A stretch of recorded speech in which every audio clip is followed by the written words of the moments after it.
भारत निवडणूक आयोगाने लोकसभा सार्वत्रिक निवडणुकीचा कार्यक्रम जाहीर केलेला आहे। कार्यक्रमानुसार अमरावती लोकसभा मतदारसंघासाठी दुसऱ्या टप्प्यामध्ये म्हणजेच 26 एप्रिल 2024 रोजी मतदान होणार आहे। निवडणुकीमध्ये मतदानाचा हक्क बजावता यावा यासाठी राज्य शासनाने अधिसूचनेद्वारे दिनांक 26 एप्रिल 2024 या मतदानाच्या दिवशी सर्व विधानसभा मतदारसंघामध्ये सार्वजनिक सुट्टी जाहीर केलेली आहे।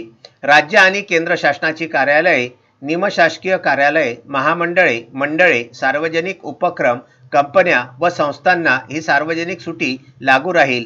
तथापि अपवादात्मक परिस्थितीमध्ये पूर्ण दिवस सुट्टी देणे शक्य नसल्यास अशा व्यवस्थापनाने कामगार, अधिकारी, कर्मचाऱ्यांना कमीत कमी 2 तासाची सवलत देता येईल। मात्र त्यासाठी आस्थापना किंवा कारखाना मालकाने जिल्हा निवडणूक अधिकाऱ्याची पूर्व परवानगी घेणे आवश्यक राहील, अशी माहिती जिल्हा निवडणूक अधिकारी यांनी दिलेली आहे। Vidarbha news bureau, Amravati.